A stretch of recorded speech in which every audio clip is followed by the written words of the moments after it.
Pas malam kejadian Fulana ini meninggal, gua sama Boti sama anak-anak lagi pada kanyer.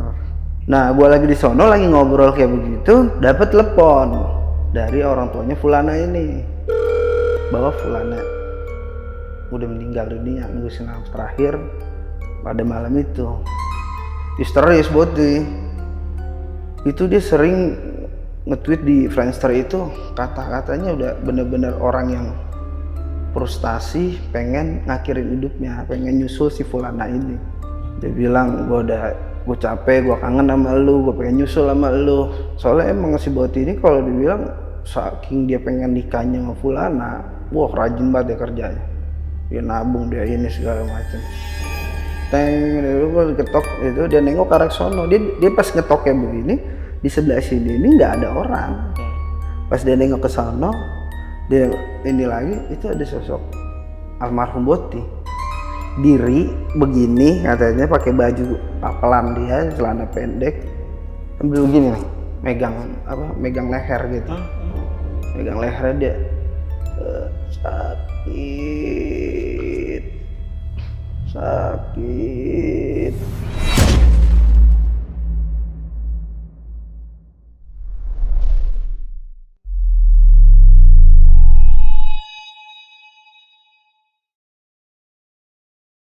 Halo semuanya, kembali lagi di Lentera Malam bareng gue Jamal. Dan guys, kalian pernah gak digentayangin sama sahabat atau teman kalian sendiri? Nah, kali ini gue udah kedatangan narasumber yang dimana sebelumnya kita itu pernah angkat kisah dari seorang Bang Edo yang menceritakan tentang abang-abangannya yang meninggal dan jadi pocong keliling. Dan sesuai request kalian, karena banyak banget tuh request yang pengen kita tuh harus undang lagi Bang Edo. Jadi sesuai request kalian, kita kedatangan Bang Edo yang dimana Bang Edo ini bakal menceritain tentang sahabat atau temen tongkrongannya yang meninggal dan gentayangan. Jadi simak videonya sampai habis dan selamat datang di Saksi Misteri by Lentera Malam.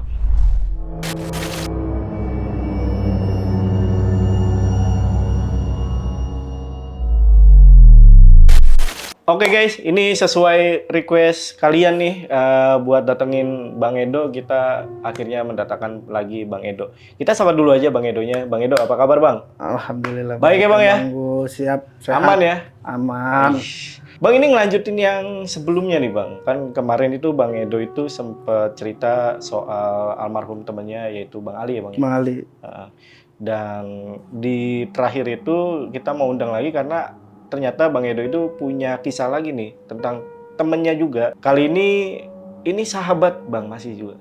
Dibilang sahabat setongkrongan ya. Kalau Bang Ali itu kan dia abang-abangan gua. Kalau ini benar-benar makan tidur kencing bareng dah, udah kayak lagu. Lagunya dia How, ya. Deket ya Bang ya? Iya. Nah yang ini namanya siapa Bang? Karena dia dulu sosok BD, obat-obatan terlarang, pengguna juga. Anak-anak tuh manggilnya Boti. Sampah gitu. Berarti ya? Hah? Maksudnya bandar juga? Bandar, Boti. Itu manggilnya Boti. Almarhum Boti ini meninggal karena apa nih Bang? Karena frustasi, cewek yang dia bentar lagi dia mau nikahin meninggal karena kanker darah. Jadi karena cewek nih Bang? Karena cewek. Oke. Dia mungkin gak kuat ditinggal, dia habisin dirinya udah. Nah ini kayaknya sih dalam banget ya cintanya ya, sampai dia itu rela untuk mengakhiri hidupnya gitu ya. Iya, kalau dibilang cinta pertamanya dia ini. Gue belum pernah ngeliat dia suka sama cewek, dia suka sama sosok cewek ini, begitulah Bang. Ya, tapi kan kalau di pikiran cowok-cowok yang sebagian besar ya Bang ya, itu kan pasti kalau ya putus sama satu cewek cari aja yang lain gitu ya Bang ya. Betul gak Bang? Ya bener sih harusnya begitu. Kita mati satu tumbuh 1000 dong Bang. Ini kuat yang bagus ini. Iya. Sahabat baik ini. Sahabat baik saya ini. Lu laki, lu punya duit, nah, sekali kepret dapat 5. Ya nggak? Kalau kata Bang Bunyamin begitu. Iya, itu kata Bang Benyamin. Tapi intinya sebenarnya jangan terlalu apa ya? Kan ada tuh di dalam agama juga kita tuh jangan terlalu mencintai berlebihan sesuatu. Benar. Benar ya Bang ya? Benar begitu. Benar.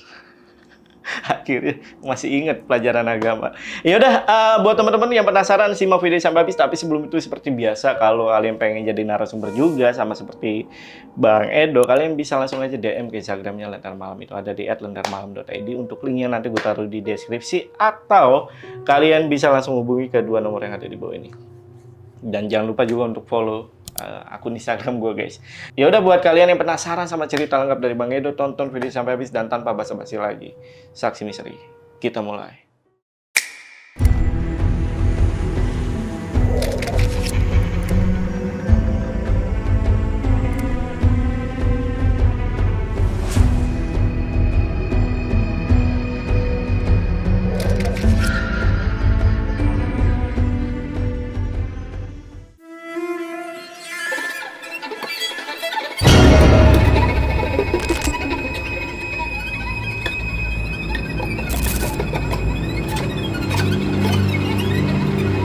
Cerita awalnya ini kejadian tahun 2012. Dia kawan gua. Biasa anak-anak manggilnya Boti karena dia BD, obat-obatan terlarang. Masih nih. Dia di saat itu kan emang 2012 itu kayak maksudnya ijo, narkotika jenis ijo, narkotika jenis putih itu udah rada susah ya. Dan juga harganya mahal dah gitu. Larilah dia ke Boti. Dia pengguna Boti ini, obat-obatan ini dia luar biasa bang. Rutin tiap hari. Nah, orang sampai pernah gue bilang tuh, ayo dong udahan, hijrah yuk gitu. Karena sebagian udah ada yang hijrah, sebagian yang gak hijrah pada absen di Cipinang begitu. Iya, udah jadi penghuni dah, masuk pesantren semuanya. Di saat itu alhamdulillah si Boti ini mau coba bang Hijrah dia. Dia berhenti dah tuh, walaupun berhentinya itu nggak total ya bang. Dia berhenti itu ya bertahap, ikutlah dia ke majelis taklim rutin sampai dia ngikut melhadro sama gua. Pokoknya cakep dah, udah ngejalanin hijrah itu sekitar 7 bulanan dia rapi, dijalanin sholat rapi semua, sampai akhirnya dia kenal sama sosok cewek di majelis ini. Nah si Boti ini orangnya sih polos, tablo tapi ganteng mukanya, emang tablo dan tampang blow on, bengong kagak jelas gitu. Mungkin efek karena obat kali. Iya. Saraf di otaknya pada konslet. Dan dia juga belum dibilang, gue selama kenal dia tuh belum pernah namanya pacaran, gue cewek gitu. Sebelumnya bedanya sama gua, kalau gua gonta ganti mulu. Iya, cover boy, sorry. Nah, bedanya sama gua di situ. Nah, kenal lah dia sama sosok cewek di majelis. Di saat itu gua udah married ya bang, gua udah punya anak 1. Nah, kenal, dia suka, sebutnya namanya Fulan kali ya, namanya Fulan karena udah almarhum juga nih ceweknya, udah almarhum. Si Fulan ini dia kenal, dia deket, dia ngomong sama gua, dia suka. Gua kata kalau suka ya ngomong dong, lu laki masa lu suka lu nggak ngomong. Dia coba untuk ngomong nih, dia ngomong di luar majelis ya, bukan di dalam majelis. Dia ngomong ya bahwa dia suka. Fulan ini tanggapannya jalanin aja, ngerinya ke depannya nggak sesuai harapan kamu, begitu, atau nanti kamu kecewa, gitu. Udahlah mereka jalanin. Yang dia nggak tahu Boti ini, Fulan ini punya penyakit ini yang kanker darah atau leukemia, kelebihan sel darah putih. Ternyata si Fulan ini di saat kenalan sama Boti itu udah stadium akhir bang. Si Boti ini udah bucin banget dah, bucin parah dah. Jalan pacaran sama si Fulan itu sekitar 6-8 bulan. Sampai akhirnya dia cerita sama gue pengen kayak gue, nikah, punya anak, segala macem. Pas malam kejadian Fulana ini meninggal, gue sama Boti sama anak-anak lagi pada kanyar, dimana dia akan kembali ke jahiliyahnya dia lagi. Gue lagi pada kanyar, dia ngomong di situ, gue pengen nikah. Gue bilang ya udah jangan lama-lama anak orang, 7 bulan tuh udah lama menurut gua pacaran. Terus dia bilang, ya insya Allah nih awal tahun gua mau nikahin gitu. Itu hitungannya bulan-bulan November apa kalau nggak salah gua ke Anyer itu. Nah gua lagi di sono lagi ngobrol kayak begitu, dapat telepon dari orang tuanya Fulana ini bahwa Fulana udah meninggal dunia, nembusin nafas terakhir pada malam itu. Histeris Boti. Wah, dia histeris, dia wah benar-benar ini banget deh nih orang, galau gila dah. Malam itu juga gue langsung balik ke Jakarta OTW. Dia di motor udah gak kendali dah dia. Sampai di sono langsung kita dari Anyer itu nggak pulang, langsung ke rumah duka. Rumah duka, bahwa di situ akhirnya tahu Fulana ini punya penyakit leukemia itu. Malah selama ini tuh dia sering sih emang gue lihat minum obat. Tapi yang pernah ditanya masih Boti ini obat apa, dia bilang vitamin. Tuh, makanya mungkin di situ jawaban dari Fulana ini bilang jalanin aja, takut kecewa. Udah selesai nguburin di situ si Boti ini kayak orang gila. Nangis aja, stres. Mungkin karena emang dia ngerasain cinta pertama kali ya. Dia pengen serius, lagi mau serius, dia udah hijrah bener, dia goyang lagi. Balik lagi dia konsumsi obat-obatan. Banyak jenis ada tuh obat-obatannya. Gitu, obat-obat penenang yang bakal ajeb-ajeb dah. Pernah waktu dia dalam obat-obatan itu, lalu tuh kantong plastik es. Iya. Itu kan, itu setengahnya ditelan sama dia, isinya obatan semua. Warna obatnya warna pink tik. Nah, nama obatnya tuh ntar lu cari lagi di apotek. Jangan, itu ditelan sama dia tuh segitu banyak. Kejang dia bang, dia kejang sampai ngeluarin busa di mulutnya. Itu buru-buru, untung karena ada anak-anak. Gua kasih tolongan bantuan itu pakai susu beruang. Gue telenin susu beruang biar maksudnya kan pakai susu kan dinetralisir. Nah buru-buru langsung kita bawa ke klinik, alhamdulillah sama. Sempat dia OD obat-obatan. Mulai dari situ itu zamannya Friendster. Itu dia sering nge-tweet di Friendster itu, kata-katanya udah bener-bener orang yang frustasi, pengen ngakhirin hidupnya, pengen nyusul si Fulana ini. Dia bilang, gue capek, gue kangen sama lu, gue pengen nyusul sama lu, begitu kata-katanya terus. Soalnya emang si Boti ini kalau dibilang saking dia pengen nikahnya sama Fulana, wah rajin banget ya kerjanya. Dia nabung, dia ini segala macem. Nah, dia tinggal mati kayak gitu, dia frustasi, dia bikin status banyak lah statusnya, sampai gue ngingetin istighfar lu. Itu udah nggak bisa dikendaliin dia, udah benar-benar drop dah dia, udah mentalnya udah keganggu, mungkin karena emang efek samping dari obat-obatan kan. Soalnya emang banyak yang orang pakai ngobat itu, obat-obatan terlarang itu, ya larinya langsung saraf otak lu pada kena. Iya, kalau lu nggak bego ya lu udah itu aja. Di situ malam kejadian itu kira-kira itu sekitaran jam 9 atau jam 10 malam. Itu keadaan rumah dia lagi sepi. Itulah kejadiannya. Dia ngakhirin hidupnya dengan di tangga rumahnya. Dengan dia pakai baju kapelan sama almarhum Fulana. Saat itu kan zamannya lebay dah. Kapel-kapelan segala macam. Pakai baju kapelan, pakai celana kolor, celana pendek kolor, di tangga rumahnya sambil duduk. Matinya duduk begini. Matinya. Ini kejirat jadinya. Ini diketali di atas, dia kejirat begini. Matinya dengan keadaan duduk.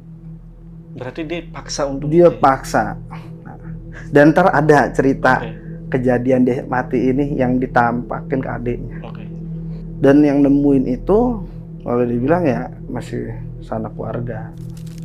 Karena keluarga di rumah itu sepi, pas keluarganya pulang nemuin seperti itu, kaget. Ada warga sekitar, karena dipegang sama warga sekitar itu katanya masih anget, buru-buru dicopotin. Mungkin masih ada sisa-sisa napasnya bisa ditolongin. Nah, udah dicopotin, ternyata emang habis. Nggak lama dah datang polisi. Polisi datang, dokter datang, polisi sempat nyalain warga itu.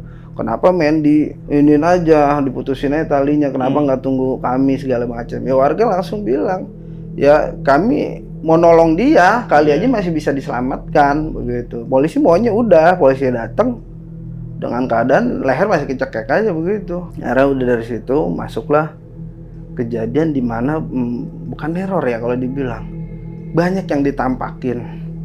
Itu umurnya udah berapa? Dia di saat itu usianya mungkin udah 20 lebih kali ya, udah 20 lebih. Di soalnya pantaran gua. Nah, pantaran gua udah 20 lebih.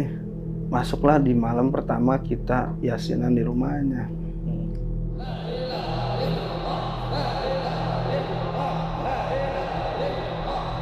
Itu malam pertama yasinan rumahnya.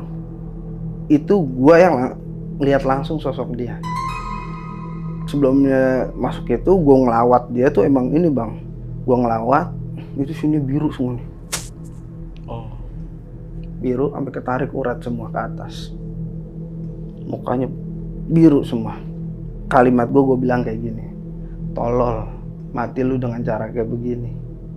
Gue gituin di mayatnya, mungkin mayatnya dengar, gitu gue gituin, tolol lu, mati lu dengan cara kayak begini. Nah tuh kita masuk lagi ke malam pertama. Malam pertama yasinan, gue duduk di deket tembok samping TV. Depan gue itu tangga kejadian di mana dia TKP dia. Gue duduk di situ, gue yasinan. Gue ngeliat sosok dia duduk di situ. Duduk dengan itu cuman bengong, ngeliatin ke arah orang yang pada yasinan ini. Bengong duduk begitu. Dengan posisi begini di tangga. Bengong dia duduk, matanya dengan sedih. Gue kaget, gue terus perhatiin dia. Teman gue nepak dari samping, nah, nepak, gue kaget, gue nengok, gue balik ke situ, udah nggak ada sosoknya. Nah, ada juga yang nemuin ini Hansip setempat sekeliling. Ini berapa hari setelah Ini dikubur? Mungkin pokoknya ini terakhir itu dia teror itu 40 hari sih bang. Terakhir itu orang tuanya yang ditemuin. Ini kalau ini berapa harinya gue kurang tahu ya, karena gue dapet ceritanya dari Hansip ini. Nah, sebut aja Pak D. Pak D ini, Hansip itu kan kalau keluar jam 12 malam sampai subuh. Setiap sejam sekali ngetokin tiang listrik. Iya. Tong dia ngetokin tiang listrik. Nah depan rumahnya Boti ini, almarhum Boti, itu tiang listrik. Ini rumah Boti, tegongan, tiang listrik di situ. Tiang listrik di tempat gue itu nggak begitu jauh, dekat semua. Dia lagi jalan arah dari atas ke bawah itu, ini nggak ada apa-apa. Dia ketok dah tiang listrik itu sekitaran jam 2 malam. Jam 2 malam itu dia ngetok kan biasanya 2 kali. Iya. Nandain jam Sesuai 2, jam. sesuai jam. Dia ngetok, tong gitu. Teng, dia ketok itu, dia nengok ke arah sono. Dia pas ngetoknya begini, di sebelah sini ini nggak ada orang. Jadi modalnya begitu. Nah, di sebelah sini nggak ada orang, dia di sini nih diri. Dia ketok begini nggak ada orang. Pas dia nengok ke sono, dia ini lagi, itu ada sosok almarhum Boti. Diri begini katanya, pakai baju papelan dia, celana pendek, sambil begini nih, megang leher gitu. Megang lehernya dia, sakit.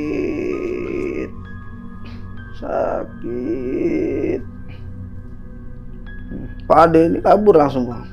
Akhirnya tuh si Pak Ade itu nggak mau ngider lagi dah.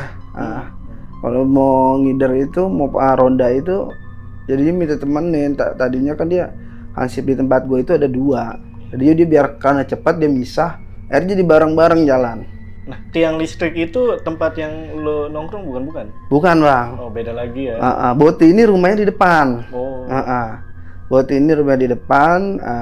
Ya dari TL yang kejadian almarhum Bang Ali itu ya sekitar 500 meter lah. Cuman karena masuk-masuk ke gang gitu kan jadi ini ya Beda lah ya. beda. Cuman emang Boti ini sering nongkrong di TL juga. Dan juga saksi di mana saat dia tuh ketemu sosok Bang Ali juga.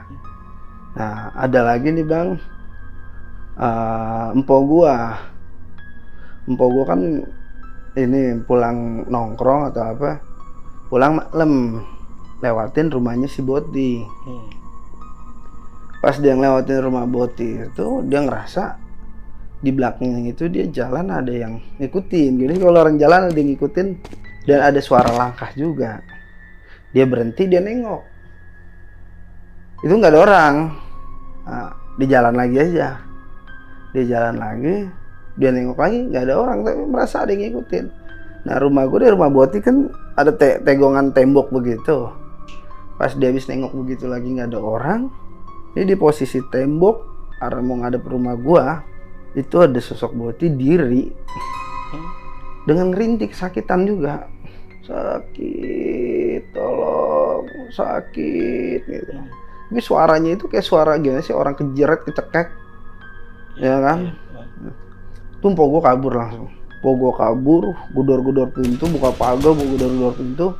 Yang bukain bokin gue, bini gue yang bukain sama dia. Kenapa kak? Begitu. Main masuk aja, ceritain dah begitu. Pintu masih ngablak nih. Di rumah gua. Pagar pintu depan tuh masih ngablak. Abis cerita kayak gitu, bini gua mau nutup pintu. Mau tutup pagar, setrek kayak taruh. Dan itu sosok Boti diri jaraknya 10 meter di depan rumah gua. Arah ke depan rumah gua ngelihatnya. Tanpa ada suara atau apa, ekspresinya cuma dengan ya megang lehernya begitu. Dua-duanya atau satu? Satu begini. Begini loh. Megang leher dengan mata tuh urat ketarik semua. Situ bini gua langsung ngejerit noh. Gua dari kamar mandi sampai ngejingkat udah. Ngapain nih orang? Ngosono dia bilang ngelihat sosok Boti ini. Akhirnya gua kunci pintu dia segala macem. Tutup dah.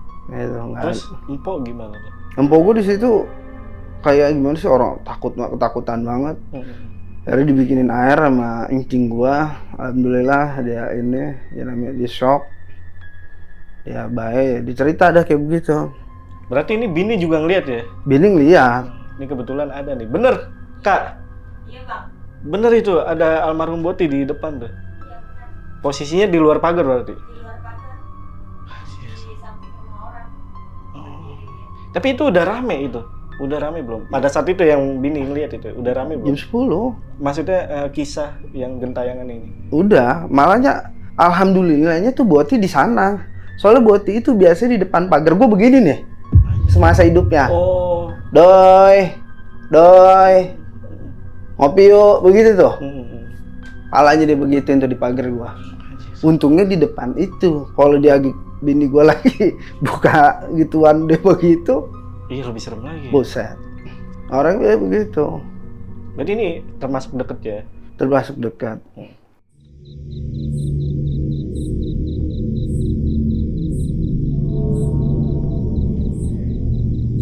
Nah, ada lagi nih temen gua bang. Dia baru pulang gawe. Dia gawe kan security. Gue yang masukin. Begitu. Si Boti ini juga tadi gue mau masukin jadi security. Gitu. Cuman dia fokus di CS, cleaning service. Ini security, ini pulang security, shift malam. Ganti shift itu kan jam 9. Cuman emang karena jaganya di bar, nah, jadi nongkrong dulu dia. Dia nongkrong. Nah, jam 12 lewat itu dia pulang. Nggak jauh dari rumah Boti itu kan ada namanya warung. Sebelum dia lewat rumah Boti, itu dia beli rokok dulu. Dia beli rokok, dia jalan dia pulang. Dia nyalain rokok. Nyalain rokok, disebat. Rokok yang sebungkus ini mau dikantongin. Pas banget di depan rumah Boti, jatuh rokoknya. Pas dia jatuh, dia mau ngambil begitu ke bawah. Itu pas dia begini, ini ada kaki udah pucet, karena pendek, diri gitu, dia ngeliat kaki firasat dia udah nggak enak. Pas dia begini dia dangak, benar sakit sampai dia kata anjing, kabur dah di situ. Wah, tuh di situ kata dia. Sampai dia bilang, gue besok gue kagak mau pulang lewat situ lagi. Mendingan gue lewat komplek dah gue pulang. Biarin dah gue serem gitu. Gue ketemu, mendingan gue ketemu kuntilanak kata dia daripada ketemu temen gue yang udah mati gentayangan. Begitu. Ibarat kalau ketemu setan yang lain kan kita, ini orang hidup yang udah pernah kita nongkrong bareng, ketemu, kita tahu dia matinya, ketemu lagi kan. Oh iya bener. Bodoh, pedes bang. Iya bener. Campur aduk itu. Di situ akhirnya jadi omongan bang, dan keluarga itu nggak percaya begitu jadi omongan. Tapi adiknya ngalamin, adiknya Boti ini, gue sebut aja, ini dah adiknya aja deh ya, gue nggak kasih tahu namanya, karena adiknya saat ini lagi pesantren. Pesantren Cipinang. Aduh. Adiknya ini di saat itu lagi nonton bola UCL, Liga Champion. Sekitar jam 2 mau jam 3 itu lagi nonton UCL, dia tidurnya ini kan adanya di ruang tamu. Pakai kasur Palembang. Oh iya. Ini TV-nya. Ini di sampingnya dia ini tangga di mana kejadian. Ini belum 40 hari loh bang, belum 40 hari. Dia lagi nonton UCL, dia bilang tuh lagi nonton bola. Itu tahu-tahu ada suara jatuh dari tangga, beduk aja. Dia nengok dan di situ dia bilang, dia sadar, dia ngelihat, dia terpaku, dia ngelihat kejadian Boti. Kayak reka adegan gitu. Reka adegan. Allah alam dah ya, aku mah nggak tahu dah. Dilihat itu. Dia lihat si Boti pakai tali warna apa. Kejadian si Boti ini akhirin hidupnya, bang. Itu dia terpaku, udah tahu. Terus si Boti lagi ngiket talinya. Dia ngiket tali, dia gituin ke lehernya. Terus dia turun dari tangga sampai ngorokan terakhirnya. Dia ngorokan terakhirnya, dia ngelihat itu, dia nyaksiin.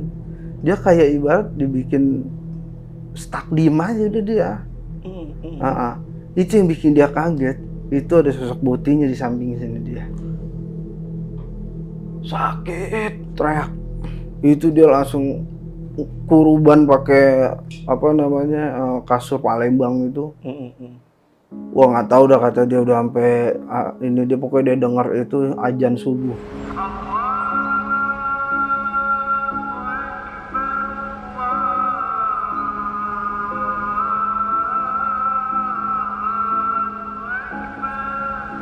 Azan subuh, bapaknya bangun digituin bapaknya, lu ngapain begitu. Langsung dia ngejingkat kabur, naik ke atas begitu. Nggak pakai ngomong. Terus dia akhirnya ditanya bapaknya paginya dong, lu kenapa? Dia ngomong, Ang Boti benar kata orang-orang gentayangan begitu. Aku diliatin Pak begitu. Lu emang dajjal juga, lu setan lu gitu. Abang lu udah begitu, lu bilang juga kayak gitu, lu sama aja lu kayak yang orang-orang begitu. Ngomong kayak begitu dah. Nah, bapaknya nggak percaya. Nah, udah deh tuh.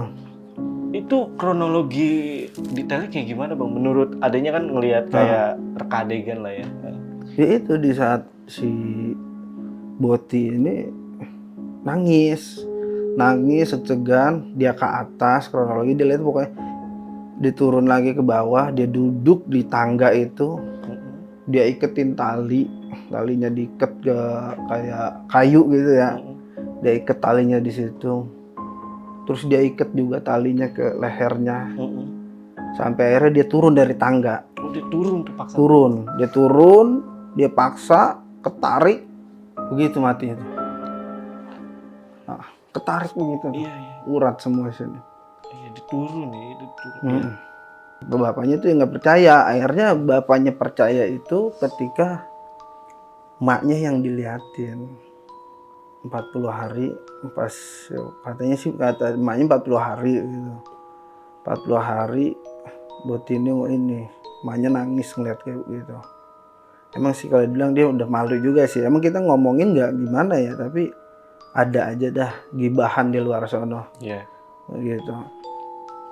Emaknya lagi mau azan subuh, emaknya turun tangga, kamar mandi, emaknya ambil wudu, dia sholat, emaknya di samping tangga.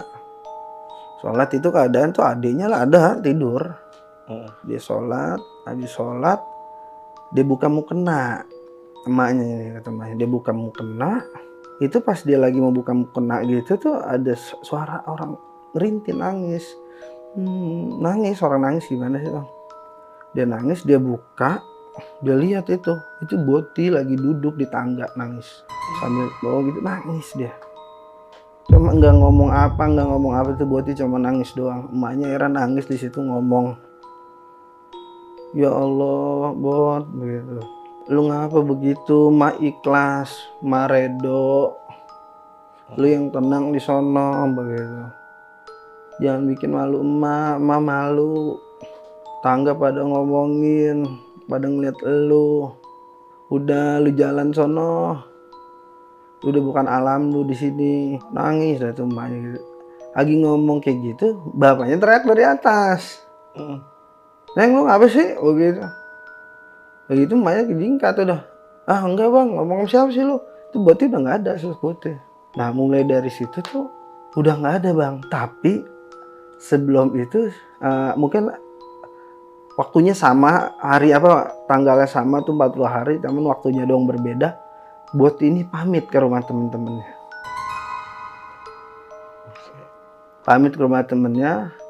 Ini dari versi gua dan versi anak-anak nih. Jadinya kalau dari versi gua nih pamitnya, gua baru pulang dinas malam tugas perusahaan gua pulang, gua mau kunci pintu, pagar gua udah kunci, gua mau kunci pintu, ada suara orang gituin pagar, tek gitu, pagar digituin.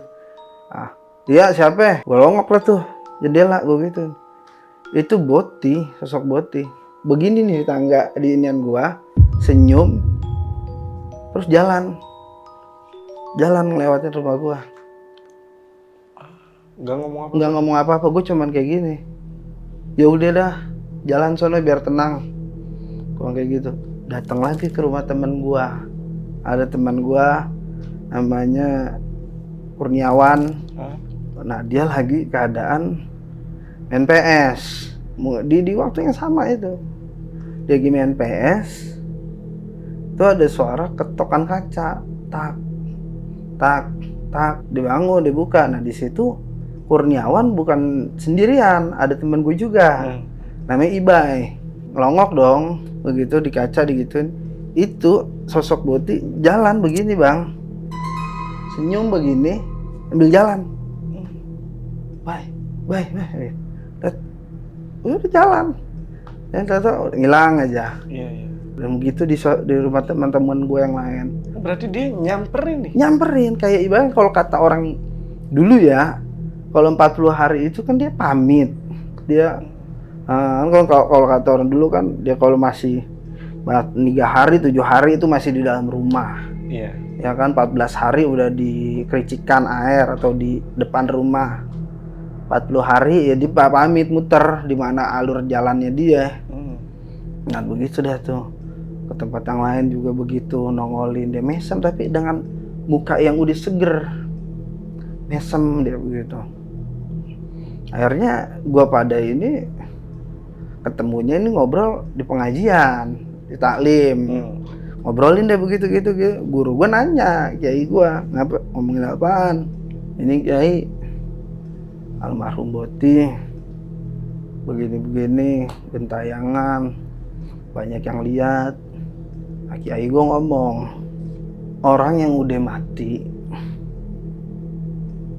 itu udah nggak ada urusan lagi sama dunia. Kayak layaknya kita yang masih hidup, nggak akan bisa lagi pulang ke rahim mak kita. Jadinya kalau kita udah selesai di dunia ini, kita udah masuk alam berikutnya, nggak mungkin kita bisa balik lagi ke dunia ini. Walaupun di dunia ini dia masih ada urusan, di dunia ini masih ada sangkutan segala macam, itu nggak bisa. Dia udah selesai. Kalau yang pamit itu tanpa bersuara, itulah setan, namanya setan rumputan, apa jin korinnya dia. Nah, itu yang pamit itu, aneh yakinin itu jin korinnya dia. Karena korin itu tidak bersuara, tidak menunjukkan ekspresi yang seram, gitu. Karena korin itu kan mendampingin kita dari kita lahir, dari kita ada kandungan, kita didampingin terus. Dan korin itu akan selesai juga masanya di 40 hari. Begitu. Dampingin kita. Nah, itu yang pamit di korin. Kalau yang nongolin, dia bersuara, serem, apalagi dia kerasukan segala macem, itu aneh yakinin itu jin jahil yang berupa orang yang udah mati. Begitu, mau bikin gaduh di wilayah tempat dia tinggal. Kiai aneh ngomong begitu, Bang. Berarti ini hampir sama kasus yang sekarang lagi ramai. Lagi viral sih, makanya aneh sih, ya lucu denger kasus itu yang lagi viral. Itu jin jahil itu jin jahil waktu guru aneh. Emang sengaja mau buat gaduh? Mau bikin gaduh. Beneran gaduh se-Indonesia sih? Yes. Iya. Gaduh se-Indonesia. Guru aneh begitu. Boleh ditanya, ente pada yang punya guru, bukan guru spiritual ya. Iya. Guru agama, kiai, ulama, habaib, tentang masalah kematian, gitu. Iya, masuk akal sih. Karena emang beneran ini jahilnya nih bikin gaduh banget. Wah, siapa aja di situ. Makanya guru ini bilang, kalau yang datang nunjukin ekspresi, nangis, ngeluarin suara, itu jin jahil yang berupa dia. Walaupun itu nampakin sama melalui orang kesurupan tuh. Yes. Jin jahil itu ya. Kalau korin datang itu tanpa ekspresi, tanpa ngeluarin suara, itu korin yang datang. Gitu. Dan korin itu nggak bisa ngerasuki tubuh, Bang. Korin aja, jin korin aja dikeluarin dengan ruqyah itu nggak bisa. Karena jin korin. Karena udah emang adanya di tubuhnya. Di tubuh kita, begitu. Gitu. Apalagi jin korin itu dipanggil untuk masuk ke tubuh orang lain. Menarik. Ya itu kalau guru aneh bilang di situ. Makanya, oh iya begitu mungkinnya. Hanya Allah alam ya kan. Allah aneh ya percaya karena guru aneh bukan ulama sembarangan begitu. Masuk akal. Masuk akal. Soalnya juga ada kisah juga dari situ. Guru aneh bilang kayak Imam Syafi'i, salah satu ulama besar nasabnya NU kan Imam Syafi'i kan. Itu pernah muridnya datang minta, anaknya meninggal, orang tuanya datang, ya Imam tolong anak saya dihidupkan kembali. Begitu. Ini kisah dikit ya Bang, di luar itu hidupkan kembali. Imam Syafi'i itu sampai coba datang nggak bisa. Tapi Imam Syafi'i yang udah selesai di dunia, udah selesai, nggak bisa datang lagi ke dunia. Bisa datengin jin jahil itu ya? Nah, yang bisa masuk ya itu jin jahil. Yang akhirnya nantinya ya bikin gaduh. Iya. Berarti ini beda ya sama kasusnya yang Bang Ali ini kan nunjukin serem itu jin jahil. Iya. Dan akhirnya dari situ kan aneh di saat waktu Bang Ali itu kan aneh belum hijrah. Ya kan, belum tahu guru, belum punya bimbingan hidup nih, begitu. Sampai pas dari situ, aneh yakinin, selama ini yang kita lihat, yang kita ini, itu jin jahil dengan sugesti kita. Kita yakinin, di situ ada pocongnya Bang Ali. Ya dengan sugesti kita itu tuh jin berupa, karena jin itu kan bentuknya itu ngerupain sugesti kita, Bang. Nah, terus kalau kisah dari ibunya itu, ibunya cerita ke siapa Bang waktu itu? Ibunya, dia cerita ya ke keluarganya, maksudnya ya keluarga dekatnya dia ini. sama ke anaknya yang adiknya almarhum ini. Nah gue juga tahunya dari dia, Dari adiknya Boti. dari adiknya Boti ini, bahwa begitu. Kalau adiknya Boti ini kan dari situ juga ini dah ikut ngaji juga sama gua. Oke, ini kita lanjut ya. Bang, ini tadi gua sempet kesentil sih sama daerah lu ini nih ya, kampungan lu ya. Itu emang barbar itu, Bang. Ya dibilang barbar sih hampir sama ya. Hampir Gila sama. Oke, Bang. Ini balik lagi ke almarhum Boti nih. Ini almarhum Boti ini kan 40 hari selesainya ya. Itu benar-benar ada satu didoain lagi kah atau memang hilang gitu aja, Bang? Ya itu abis gua ngobrol sama kiai gua dari situ di majelis taklim itu, akhirnya kita ngirim yasin di situ, yasinan buat almarhum Boti. Kita kirim yasin, kita doain. Alhamdulillah sih sampai sekarang tuh nggak ada. Nggak ada karena emang ya kita ngiyakinin Boti ini orang baik, orang gimana ya, orangnya asik sih orangnya. Kayaknya nggak pernah punya masalah sama orang tuh. Cuma terakhirnya aja salah ya memang. Iya, gerak terakhirnya mungkin karena dia pecandu narkotika jenis obat-obatan, ya dia bikin akal sehatnya hilang ya kan, otak-otaknya tuh nggak mikir panjang. Iya, konslet pada ya bikin dia ngakhirin hidupnya. Nah ini mungkin biar nggak salah paham, ini Boti ini punya berapa keluarga, Bang? Boti ini punya empat adik. 4 adik? Dia anak pertama. Yang lihat? Yang lihat ada di bawahnya dia nih. Di bawahnya banget nih, laki, yang kedua? Yang kedua, gitu. Laki nih? Kalau yang lainnya adiknya nggak lihat kok. Dan yang lagi pesantren juga adiknya yang di bawah? Yang laki ini yang pesantren. Tapi semoga selesai lah, Bang. Maksudnya di wilayah lu udah nggak kayak dulu lagi lah ya. Semoga ya, harapannya ya. Harapannya sih bersih sih. Walaupun kayaknya, aduh berat banget sih. Ya berharap aja dulu. Nah ini untuk Bang Edo mungkin sebelum gua tutup ada pesan-pesan buat teman-teman. Ya, pesan-pesan buat teman-teman, ya kita mempercayai makhluk tak kasat mata itu ya emang wajib hukumnya, Bang. Ya karena emang ada di Al-Quran. Karena di dunia ini bukan hanya kita yang hidup di dunia ini. Tapi kalau yang orang yang udah mati, orang yang hidup yang udah mati, itu udah selesai urusannya sama dunia. Itu tinggal dia urusannya hitung-hitungan amal perbuatan dia sama Allah Ta'ala, itu doang.